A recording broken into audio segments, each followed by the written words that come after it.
Assalamualaikum warahmatullahi wabarakatuh. Nama Nangdira, kelas 12 IPS 1, nomor absen 21. Di sini saya akan menerangkan tentang Wali Songo. Pengertian Wali Songo. Wali Songo atau Wali Sanga dikenal sebagai penyebar agama Islam di tanah Jawa pada abad ke-17. Mereka tinggal di 3 wilayah penting pantai utara Pulau Jawa, yaitu Surabaya, Gresik, Lamongan di Jawa Timur, Demak, Kudus, Muria di Jawa Tengah, dan Cirebon di Jawa Barat. Era Wali Songo adalah era berakhirnya dominasi Hindu-Buddha dalam budaya Nusantara untuk digantikan dengan kebudayaan Islam. Mereka adalah simbol penyebaran Islam di Indonesia, khususnya di Jawa. Tentu banyak tokoh lain yang juga berperan, namun peranan mereka juga sangat besar dalam mendirikan kerajaan Islam di Jawa. Juga pengaruhnya terhadap kebudayaan masyarakat luas serta dakwah secara langsung membuat para Wali Songo ini lebih banyak disebut dibanding yang lain. Nama-nama Wali Songo. 1. Maulana Maghribi. Nama aslinya adalah Maulana Malik Ibrahim. Diperkirakan lahir di Uzbekistan, Asia Tengah. Daerah yang ditujunya pertama kali yakni Desa Sembalo, desa yang masih berada dalam wilayah kekuasaan Majapahit. Desa Sembalo sekarang adalah daerah Leran, Kecamatan Manyar, 9 km utara kota Gresik. Selesai membangun pondokan tempat belajar agama di Leran, ia wafat pada tahun 1419.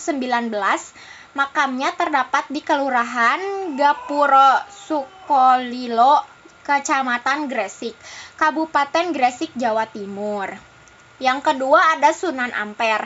Semula bernama Raden Rahmat dan merupakan putra dari Syekh Maulana Malik Ibrahim. Sunan Ampel datang ke Pulau Jawa pada tahun 1443 Masehi bersama adiknya Sayyid Ali Murtado.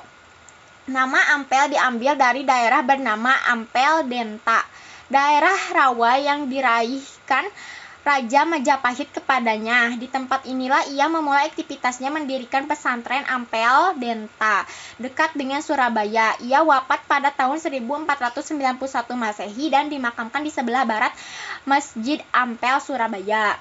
Yang ketiga ada Sunan Bonang. Sunan Bonang adalah anak dari Sunan Ampel atau cucu dari Maulana Malik Ibrahim. Nama kecilnya adalah Raden Makdum Ibrahim Maulana. Ia berdakwah di Kediri yang mayoritas penduduknya beragama Hindu. Kemudian menetap di Desa Bonang, Lamsem, Jawa Tengah. Di sana Sunan Bonang mendirikan pesantren yang dikenal sebagai Waku Layar. Ia kemudian wafat pada tahun 1525 Masehi dan dimakamkan di Turban, sebelah barat Masjid Agung. Yang keempat ada Sunan Darajat. Nama asli Sunan Darajat adalah Raden Syarifuddin. Beberapa sumber sejarah menyebutkan bahwa ia adalah putra dari Sunan Ampel. Ia berdakwah ke sebuah desa bernama Desa Darajat, Kecamatan Paciran, Lamongan, Jawa Timur. Kemudian mendirikan musola atau surau yang dimanfaatkan sebagai tempat berdakwah. Terus yang kelima ada Sunan Giri. Wali Songo selanjutnya adalah sahabat dari Makdum Ibrahim yang semula bernama Raden Paku. Sunan Giri memilih sebuah tempat yang letaknya di bukit sebelah selatan kota Gresik, yaitu Bukit Giri, pada tahun 1481 Masehi sebagai pusat berdakwah di Jawa Timur. Kemudian ia mendirikan sebuah pondok pesantren dengan nama Pesantren Gir. Yang keenam ada Sunan Kalijaga. Ia merupakan tokoh Wali Songo yang sangat terkenal di antara 9 Wali Songo lainnya. Nama kecilnya adalah Jaka Said dan diyakini lahir pada 1401. Daerah tempat berdakwahnya tidak terbatas karena ia merupakan seorang mubalig keliling. Namun Sunan Kalijaga lama menetap di Kadilangu, Demak. Di sana ia berperan aktif dalam pendirian Masjid Agung Demak dan menentukan kiblat agar sesuai dengan arah Ka'bah. Yang ketujuh ada Sunan Kudus. Memiliki nama asli Jafar Sodik.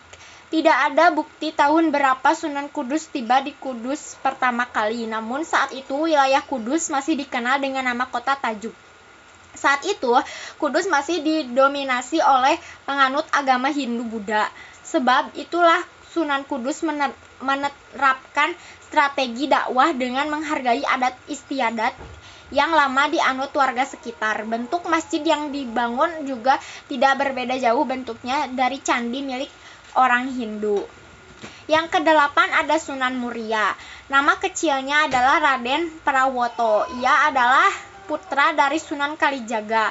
Nama Muria diambil dari tempat tinggal terakhirnya di lereng Gunung Muria yang berjarak sekitar 18 km ke utara kota Kudus. Cara berdakwahnya berbeda dengan sang ayah. Ia lebih memilih daerah yang sangat terpencil dan jauh dari pusat perkotaan untuk menyebarkan agama Islam. Ia menyebarkannya lewat para pedagang, nelayan, pelaut, dan rakyat jelata. Nah, ini yang terakhir ada Sunan Gunung Jati. Mulanya bernama Syarif Hidayatullah. Ia mendapat tugas untuk berdakwah di daerah Cirebon. Di sana Sunan Gunung Jati mendirikan kerajaan Cirebon dan melepaskan diri dari pengaruh Pajajaran.